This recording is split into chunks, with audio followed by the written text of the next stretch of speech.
cette table ronde. Nous avons le plaisir d'accueillir Louise Viala, qui est conseillère municipale de Nantes, déléguée à l'e-citoyenneté, au numérique responsable et à l'open data pour la métropole de Nantes. Constance Nebula, qui est la vice-présidente de la région Pays de la Loire, déléguée au numérique, et aussi présidente d'Angers Technopole. Et nous avons, alors on va le voir, on ne le voit pas à l'écran, mais moi je le vois, on va vous voir bientôt, Jérôme Tréhardy, qui est élu au Conseil régional de Bretagne. Voilà, bonjour Jérôme. À distance. Salut Jérôme. Bonjour à tous. Voilà, avant de démarrer cette table ronde et de discuter avec Louise, Constance et Jérôme, je voulais vous présenter un petit résultat d'un petit sondage. Alors du coup, c'est un sondage qu'on a envoyé à l'ensemble des participants. Vous êtes 300 personnes à vous être inscrits et on estime que vous êtes 200 à participer aujourd'hui à cet événement, en tout cas ce matin. 200 avec une bonne proportion à Nantes et pas mal de monde à Angers, Rennes et puis La Roche-sur-Yon. Alors les questions qu'on a posées aux participants, c'était de savoir comment ils s'étaient engagés sur cette notion de numérique responsable.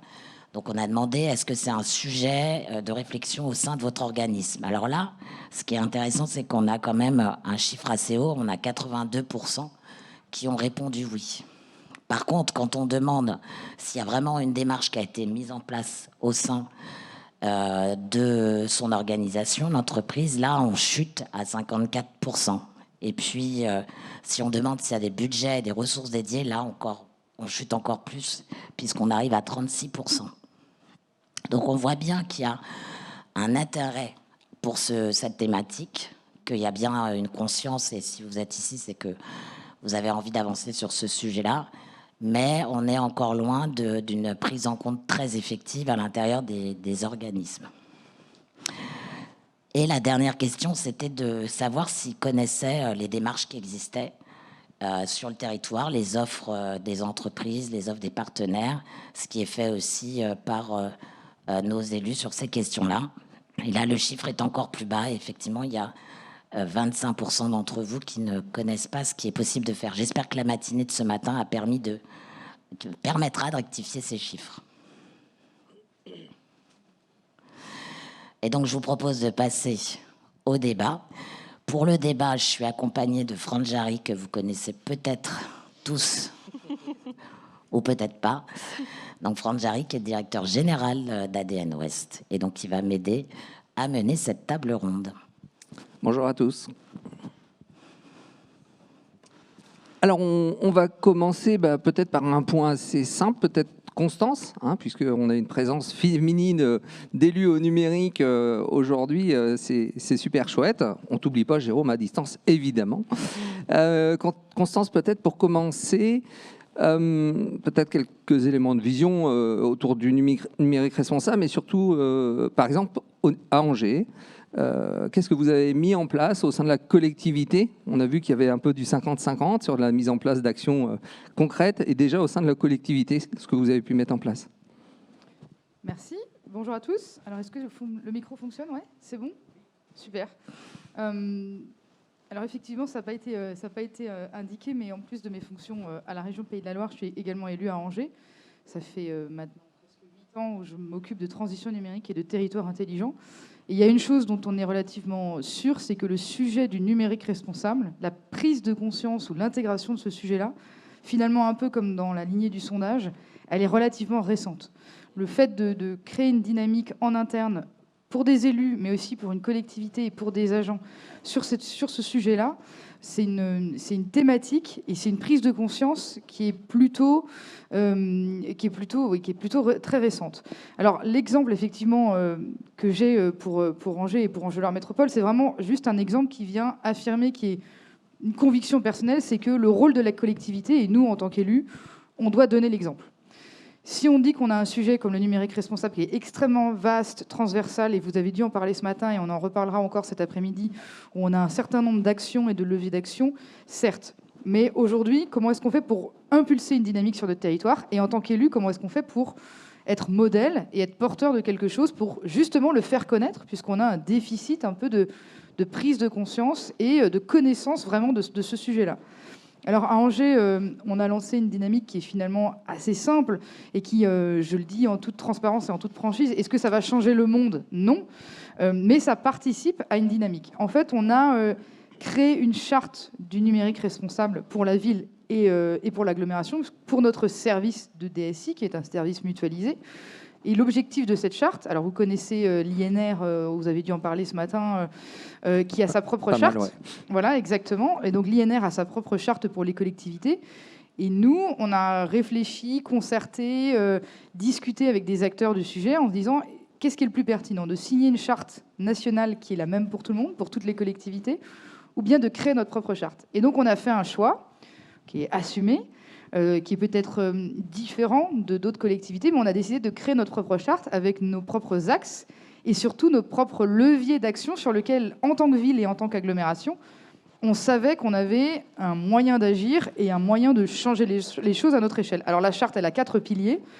C'est les bonnes pratiques, donc la thématique un peu des usages, de nos usages internes du numérique, la politique d'achat, comment est-ce qu'on se fournit en matériel pour la collectivité, la thématique de la sobriété énergétique, puisque tout ça, ça consomme, et enfin la thématique de la fin de vie, qui est pratiquement celle la plus visible, la plus connue, qui est celle de la fin de vie des équipements. Qu'est-ce qu'on en fait? Où est-ce qu'ils vont? Comment on les recycle? Comment est-ce qu'on leur donne un autre usage? Donc ça, c'est vraiment un exemple simplement concret de ce que côté collectivité, en tout cas une ville ou une métropole, met en place pour lancer une dynamique et surtout le faire connaître. Et c'est bien l'objectif, même si c'est une dynamique interne, et je terminerai là-dessus.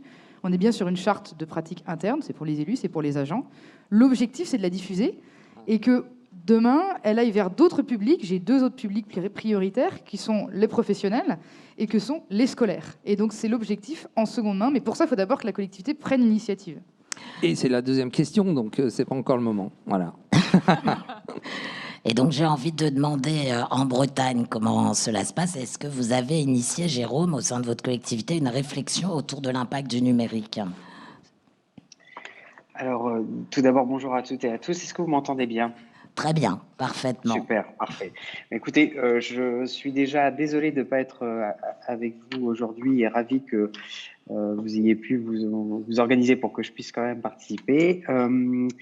Alors effectivement, le numérique responsable est un sujet qu'il faut aborder avec beaucoup d'humilité. Je reprends un peu mes propos de Constant juste avant, parce que effectivement, il faut qu'on soit dans une dynamique avant tout de montrer l'exemple et d'expliquer ce que c'est. Alors nous, au sein du conseil régional, on a l'initiative un peu autour du numérique responsable remonte un peu à la Brescop. Alors la Brescop, c'était une initiative participative pour essayer de donner une horizon à 2040 sur les grands sujets de transition, dont les défis climatiques, d'où a découlé en 2020 une feuille de route autour du numérique et notamment avec un pilier fort autour du numérique responsable. Donc c'est quelque chose au sein de la collectivité qu'on a pris en main, voilà quelques, on va dire, de 2 ans à peu près qu'on travaille dessus. Alors, sur ce qu'on a mis en place, nous, personnellement, en interne, tout d'abord, on a travaillé pour être labellisé label numérique responsable, ce qui fait qu'on a été la première région de France et je crois la deuxième collectivité après La Rochelle à obtenir ce label-là, dont on est très fiers, et ce qui nous a permis de mettre en place en interne plusieurs actions pour travailler justement sur l'impact au niveau écologique du numérique. On sait que on dit que le numérique est à peu près responsable de 5% des gaz à effet de serre, et donc l'émission des gaz à effet de serre, pardon. Et donc nous, notre enjeu, c'est justement de travailler à cette diminution-là. Alors d'une part, par le travail autour du réemploi du matériel informatique, donc 100% de nos matériels informatiques au sein de la région sont réutilisés, et notamment on travaille avec une association qui s'appelle Ordinateur Grand Ouest, OGO, qui réunit plusieurs partenaires sur le sujet, donc qui permet de pouvoir réutiliser les outils informatiques, notamment pour les bénéficiaires du RSA ou encore de l'insertion, Et donc là, on fait tout à fait lien, notamment avec tout ce qui est l'inclusion numérique aussi également. Je trouve que ce lien-là est extrêmement intéressant. On a aussi travaillé à faire un bilan justement de l'émission des gaz à effet de serre, le BGS, au niveau du numérique, où on essaie de travailler ça tous les ans pour pouvoir identifier les gisements d'optimisation sur le sujet. Et enfin, on a aussi tout un travail sur l'éco-conception de nos outils informatiques. Donc, on sait bien aussi que c'est dans l'usage du numérique, donc on parle de la partie matérielle, mais aussi l'usage des outils. Et donc, dans la conception de on parle d'éco-conception de ces outils-là, on essaie de faire en sorte de pouvoir travailler à ce qu'il y ait le moins d'impact en fait sur le moins d'impact. Et notamment, on est en train de travailler sur une plateforme servicielle qui permettrait d'unifier toutes les aides au niveau du territoire. Et donc, elle a été conçue justement avec ce souci-là. Donc voilà un petit peu rapidement, sans prendre trop de temps, et un peu les grandes lignes un peu de ce qu'on est en train de mener, nous, en tout cas en interne, au sein du Conseil régional de Bretagne. Merci Jérôme. Alors, on a parlé de charte, d'éthique, d'éco-conception. À Nantes Métropole, la ville de Nantes, qu'en est-il? Où en sont vos réflexions, Louise? Alors, nous, on a une approche encore différente que Constance et Jérôme. Et d'ailleurs, c'est un peu, du coup, un peu difficile de passer après vous deux. C'est qu'en fait, sur le territoire était déjà quand même assez mature en termes d'entreprises travaillant dans le Green IT, donc dans l'informatique durable. Donc, en fait, pour nous, le sujet, il n'est pas tout à fait nouveau. Il est juste assez transformé, on va dire. C'est-à-dire que là où on parlait de Green IT, et je pense à des écosystèmes tels que le Green Lab Center, que je pense que vous connaissez tous très bien ici. Pas forcément, vous pouvez peut-être rappeler ce que fait le Green Lab Center en 2 mots. Alors, je demande l'aide de France, la carte Joker, mais pour moi, c'était en 2 mots. Non, bon, c'est un collectif qui s'est intéressé très tôt au sujet du Green IT, mais là on parle, je dirais, 2014 et peut-être même avant. Et justement, les premiers adhérents, même ADN, qui bossaient avec ce collectif, etc., ils ont travaillé dès 2014. Et ce que je dis souvent, c'est qu'ils étaient 20-30, et puis que depuis 2 ans, ça a explosé. Voilà, quoi. ils avaient raison trop tôt. Et souvent, quand on a Ils avaient raison trop tôt. Et d'ailleurs, j'ai un petit regret, je ferme la parenthèse, c'est que j'aurais bien aimé qu'un certain nombre soient là aujourd'hui, de voir voilà, l'engouement d'une telle journée, parce que c'est eux qui l'ont initié quelque part il y a une dizaine d'années. Oui, tout à fait. Je pense à Thierry, Martin, Thierry Lebouc, Martin Dargent, c'est bien de les citer. Ouais. Faut filmer, on leur enverra la vidéo. C'est ça. Bon, en tout cas, il se trouve qu'aux dernières élections municipales, en fait, est issue ma délégation qui est du numérique responsable. Donc c'est quand même assez rare pour qu'on puisse le souligner. Ça montre un engagement politique. On est 2 villes à ce jour à avoir une délégation qui s'appelle numérique responsable. C'est Nantes et Grenoble. Donc, non, pardon, Poitiers. Donc voilà, c'est quand même, ça montre déjà un engouement politique au début, dès le programme. Donc en fait, face à cette maturité-là, on a eu effectivement au tout début du mandat le débat 5G qui nous a beaucoup chamboulé et aussi qui a amené les citoyens, les citoyennes et du coup les entrepreneurs aussi à s'exprimer sur ce sujet-là. Et en fait, on est sorti évidemment pas un débat 5G, mais un débat numérique, un débat de responsabilité du numérique, donc avec des soucis sur l'environnement, des soucis sur la santé évidemment, des soucis sur la fin de vie des équipements. Donc voilà, il y avait beaucoup de participation qui n'était pas sur le 5G ou pas 5G, mais OK, qu'est-ce qu'on fait du numérique maintenant, quoi. Bon, après, voilà, effectivement, il y a un contexte national qui est assez porté sur ce sujet-là. On a le Shift Project qui a sorti des chiffres. Il y a l'ADEME qui sonne la sonnette d'alarme. Donc, le contexte national est là pour aussi nous aider à prendre conscience.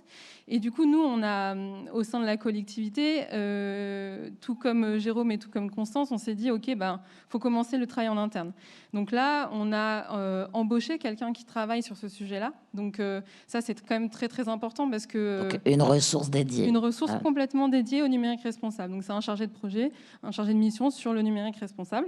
Donc bonne chance à lui, parce que ça va être compliqué. Mais en tout cas, ça montre que voilà, on a mis un moyen humain derrière une ambition politique.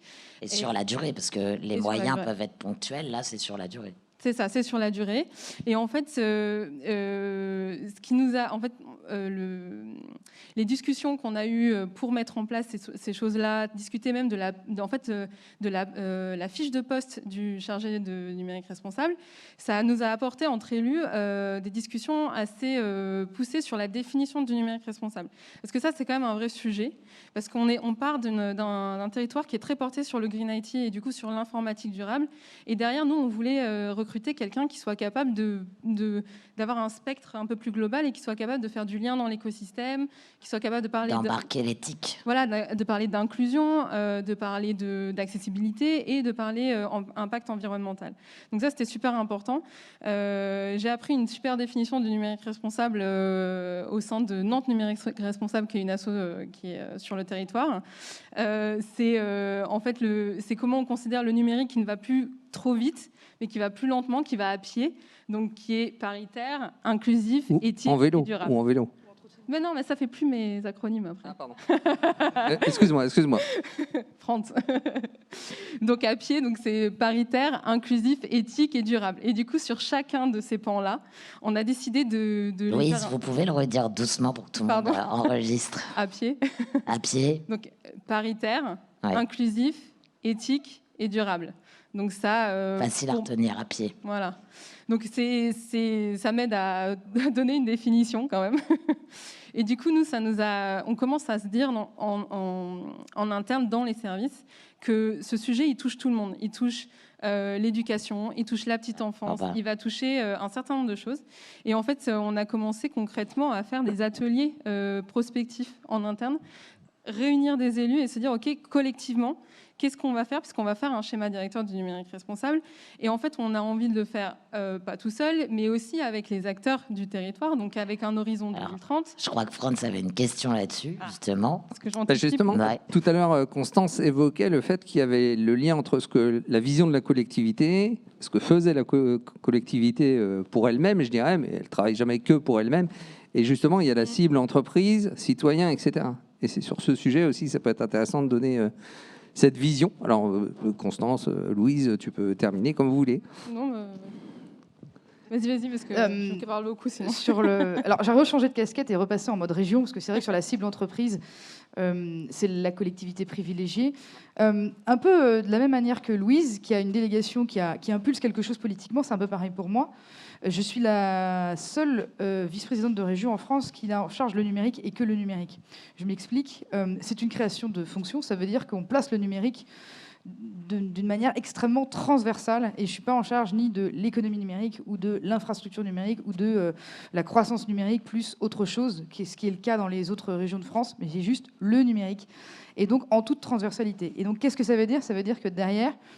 Moi aussi, mon rôle depuis le mois de juillet, avec les services, avec les acteurs dont ADN, c'est de travailler à écrire une feuille de route numérique qui soit transversale et qui, dedans, inclut le numérique responsable. Mais comme l'a dit Louise, qu'est-ce qu'on met dans le numérique responsable? On peut mettre à la fois le sujet du renouvellement des équipements, on peut mettre à la fois le sujet de l'accès au numérique, avec les sujets d'électronisme ou d'accessibilité, on peut mettre le sujet des pratiques numériques, notamment les pratiques numériques dans le cadre du travail, puisqu'on est en plus avec la dématérialisation, avec le télétravail, on a de plus en plus de sujets sur toutes les conséquences de cette immatérialité. On a tout le sujet de la transition numérique des acteurs, on a le sujet aussi des solutions d'hébergement. Donc tout ça, je le mets dans le numérique responsable, mais finalement, le numérique responsable, c'est le numérique tout court. Et donc, dans la future feuille de route régionale, il faudra que toutes ces thématiques soient diffusées et soient écrites. Mais par contre, moi, je vois la région comme un peu le moyen de catalyser sur cette culture du numérique responsable, et puis aussi, comme je le disais tout à l'heure, plus modestement côté ville, de diffuser ce sujet. Quand la région est partenaire d'ADN sur un événement comme aujourd'hui, ça participe à diffuser. Quand la région est partenaire d'un événement comme le Design for Green, organisé par l'ESEP, que certains connaissent peut-être, ça participe... Voilà, coucou Angers, qui nous suivent peut-être. Ça participe à diffuser une culture de l'éco-conception. Donc ça, c'est la première chose. Et puis, je terminerai avec un exemple. Je vais vous parler d'un exemple qui est celui de l'intelligence artificielle. Et encore une fois, je reprends l'exemple parce qu'on est organisé sur une journée organisée par ADN. ADN, comme d'autres qui nous regardent aujourd'hui, font partie d'un consortium qui a répondu à un appel à projet européen sur l'intelligence artificielle qui s'appelle DIVA. Enfin, en tout cas, nous, on l'a formulé en s'appelant DIVA. L'objectif, c'est quoi? En répondant à cet appel à projet européen, c'est d'avoir un guichet unique pour les entreprises qui vont avoir des projets d'intelligence artificielle, mais d'intelligence artificielle au service de l'humain, au service de la société, une intelligence artificielle qui soit éthique. Et ces problématiques-là sont intégrées dans la manière dont on a, je dirais, participé ou répondu à cet appel à projet européen. Alors pourquoi cet exemple? Parce que ça montre que sur des sujets assez techno, finalement, vraiment d'infra, entre guillemets, sur des sujets de techno comme l'IA, on arrive aujourd'hui, parce qu'on a une maturité sur le sujet, à intégrer des sujets éthiques, de durabilité, d'accès aussi, et puis de transparence, et puis de démocratisation de tous ces sujets-là. Ce qui est intéressant, je trouve, dans le... Tu n'étais pas là ce matin et aucune maladresse dans mon propos, c'est que Francky Trichet, dans son introduction, a eu des propos du type le sujet, c'est que, je ne sais plus l'échéance qu'il a donnée, mais à quelques années, on ne parle plus de numérique responsable, on parle de numérique. Et en fait, nous aussi, à ADN, on a une communauté numérique responsable. Aujourd'hui, on fait une journée numérique responsable, mais ça ne doit plus exister. Notre objectif, c'est que tout ça n'existe plus, que le côté responsable et durable soit intégré dans ce qu'on fait. Et c'est un petit peu la vision. Et du coup, peut-être Jérôme, on ne te voit plus, mais tu ne dois pas être très très loin. Je suis là. Sur cette vision entreprise, la dimension et citoyenne, évidemment, territoire, quelle est ta vision là-dessus ? Tout à l'heure, vous aviez parlé de cibles un peu, vous parliez de bénéficiaires du RSA qui étaient destinataires. Est-ce que vous avez d'autres exemples où le territoire investit pour pouvoir apporter des réponses concrètes auprès des citoyens ou des entreprises ou des acteurs locaux? En fait, je voudrais juste rebondir sur sur le propos de Constance sur la transversalité du numérique. Il faut savoir qu'en fait, moi, je porte la délégation également du numérique et que du numérique aussi. Donc, exactement dans la même logique. Alors, effectivement, je suis pas dans l'exécutif, je suis pas vice-président. Mais en tout état de cause, voilà. Mais en tout cas, peu importe, c'est ça qui est intéressant, c'est qu'il y a la même démarche, effectivement, de donner de la transversalité au sujet du numérique avec la feuille de route dont je parlais tout à l'heure, dont un des grands piliers est justement le numérique responsable. On y trouve aussi l'inclusion numérique, entre autres, l'économie, enfin, voilà, la souveraineté, d'autres sujets.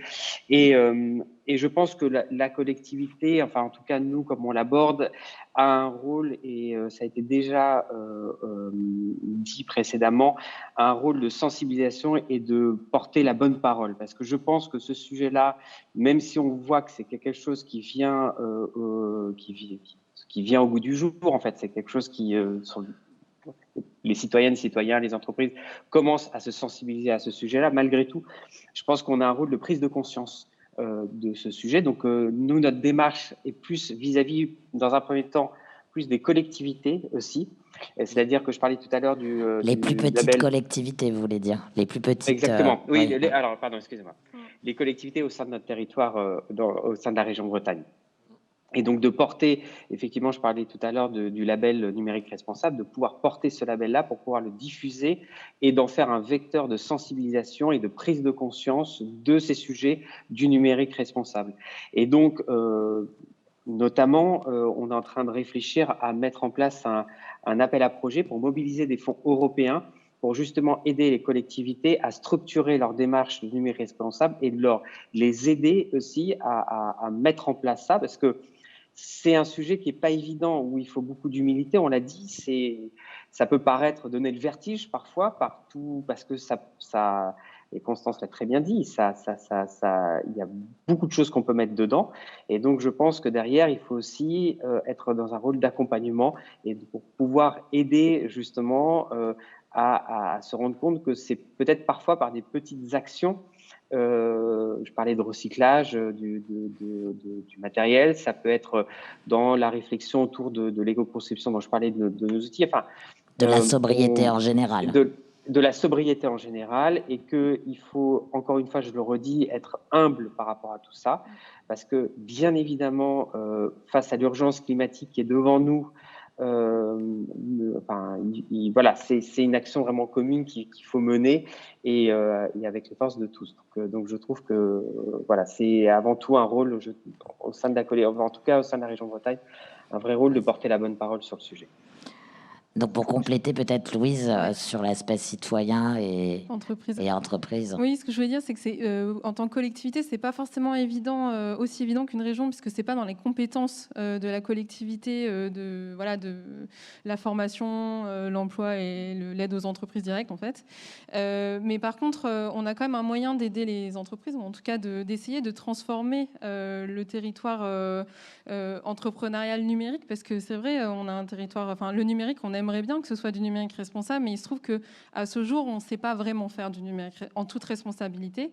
Il se trouve que l'ADEME l'a dit récemment, l'impact environnemental du numérique va plus vite en fait, est plus conséquent qu'on ne le pensait, et ça va plus vite. Donc, il y a quand même une mise en marche qu'on doit faire de tous les côtés. Nous, en tout cas, la collectivité, là où on peut agir, c'est sur la commande publique. La commande publique, je crois que c'est 10% du PIB au national, c'est quand même énorme. Donc, c'est un moyen pour les collectivités d'agir concrètement pour les entreprises, dans le sens où nous, du coup, là, on met en place un SPAR, donc c'est un schéma de la commande. Bon, je ne connais pas exactement l'acronyme. Ça fait peur, en tout cas. Ouais. Mais Je préférais ton acronyme, le pied. Le pied, ouais. Bon, en tout cas, c'est un schéma, Un schéma pour l'achat responsable. Achat responsable, exactement. Et en fait, on sort des marchés maintenant avec des critères numériques responsables. Donc, tout ce qui est ACV, tout ce qui est en fait fin de vie des équipements, tout ce qui est donc critères d'éco-conception, etc. Et en fait, on a aussi une exigence très particulière sur la loi AGEC, qui est la loi qui demande à ce qu'il y ait 20% de reconditionnés dans toutes les collectivités et dans tous les territoires.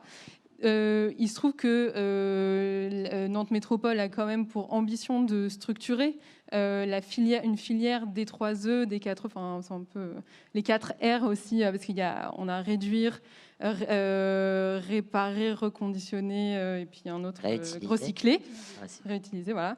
Donc en fait, ce que je veux dire, c'est qu'on aura beau être très exigeant dans nos commandes publiques, il faut qu'on aide les entreprises en face à pouvoir répondre à nos marchés. Et pour ça, et vous avez aussi un rôle d'inspirer ces entreprises et ces citoyens, parce que là, quand on vous entend, vous dites dans nos marchés publics, on va mettre des clauses, on va mettre un pourcentage de la note, etc. Rien n'empêche les entreprises aussi, dans leurs achats, de se donner des objectifs. Et voilà, il y a aussi ça. Et sur la partie citoyen, quand je vous entendais parler tout à l'heure, vous disiez Nantes, on n'a pas la compétence, mais par exemple, je vais peut-être poser une question qui est pas forcément juste juridiquement, mais quand je vois les actions qui sont menées sur le zéro déchet, donc qui sont sur un autre sujet que le numérique, il y a des actions de sensibilisation qui sont faites envers les citoyens sur ces comportements du quotidien. Est-ce que c'est quelque chose que vous envisagez en termes d'acculturation à la sobriété numérique, par exemple ? Là, on commence à faire ça par justement la filière des 3E qui part du principe où on s'est dit on aimerait que tout Nantais ou toute Nantaise puisse s'acheter un smartphone reconditionné, par exemple, ou un ordinateur reconditionné sur son territoire, ou puisse savoir quoi faire de son ordinateur ou de son téléphone qui dort dans le... Où est-ce que je le jette, quoi? Où est-ce que je le jette? Ou que je le jette pas, justement. C'est ça, c'est les 100 millions de smartphones qui sont dans les tiroirs, je crois, les au cas où, j'en aurais peut-être besoin un jour, mais qui pourraient resservir à quelqu'un. Donc en fait, c'est déjà une première étape. On a déjà mis ce jalon-là qui est de structurer cette filière autant pour nos entreprises, nos territoires, mais aussi autant pour nos citoyens derrière. Donc après, au niveau des citoyens, on a quand même beaucoup plus de compétences, c'est-à-dire pouvoir faire de la sensibilisation, l'éducation au numérique. Il y a une élue qui est déléguée à l'éducation au numérique. Donc c'est au numérique dans les pratiques, mais c'est aussi au numérique dans l'analyse critique des informations.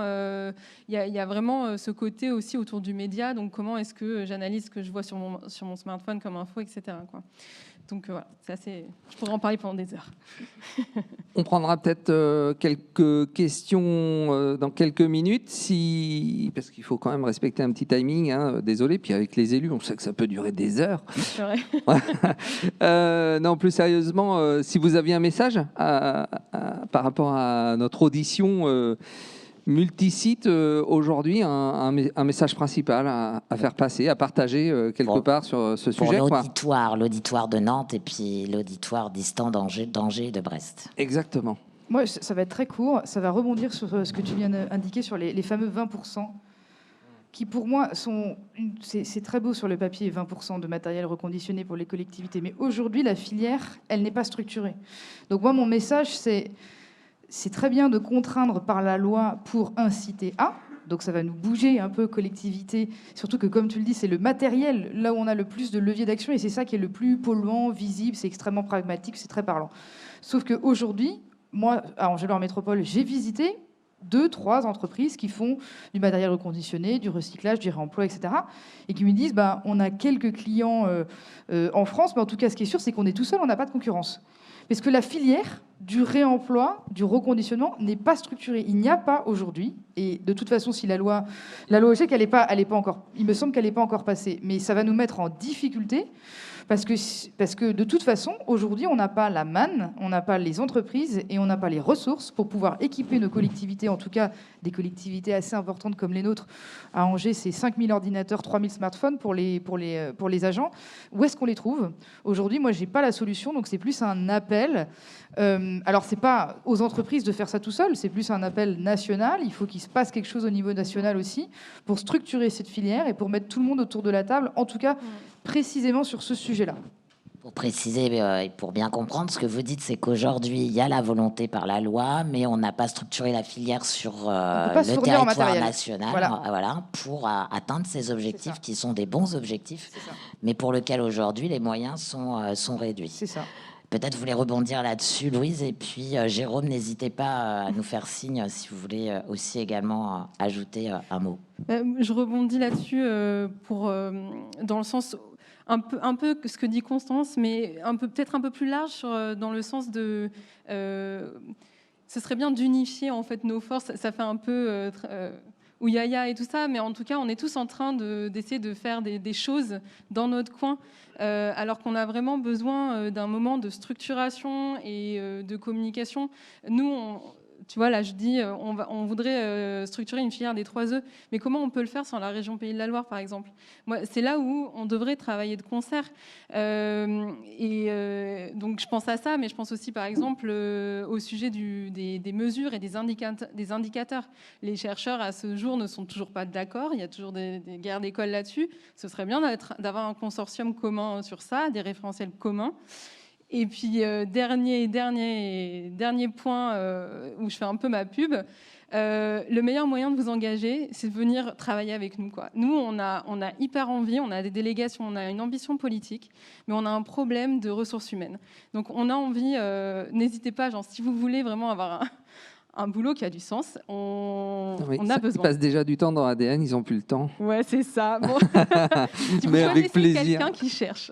Donc c'est un double appel en fait, Louise, un appel au recrutement de personnes qualifiées sur la question du numérique responsable. Et puis un appel aussi à travailler collectif et pourquoi pas pour un observatoire du numérique responsable sur nos territoires. En tout cas, c'est un sujet qui nous interroge. Qui tient à cœur à la présidente d'ADN Ouest. Merci, Franz. Jérôme, est-ce que vous voulez ajouter un mot ? Oui, enfin un petit mot en guise de conclusion qui va un peu reparaphraser ce qui vient d'être dit, mais en tout état de cause, je pense qu'on ne peut pas réussir tout seul. Je pense que tous les sujets du numérique sont des sujets de transversalité qui doivent dépasser les silos et les silos des collectivités, des politiques, enfin. On peut tout mettre dedans, et que je pense que c'est un vrai sujet collectif et qui nécessite donc un travail en commun, mais ce qui est un peu ce qui vient d'être dit, et donc malgré tous les efforts qu'on peut faire nous tout seuls dans chaque collectivité, on ne pourra y arriver face à l'enjeu qui est face à nous que par ce travail collectif, et voilà, et tout seul on n'y arrivera pas en tout cas, voilà. trouve que c'est un peu le message que je voulais porter, mais qui était un peu porté aussi par, j'ai l'impression, ce que j'ai cru comprendre de ces derniers propos. Voilà. Alors, je vous propose de prendre des questions, je ne sais pas.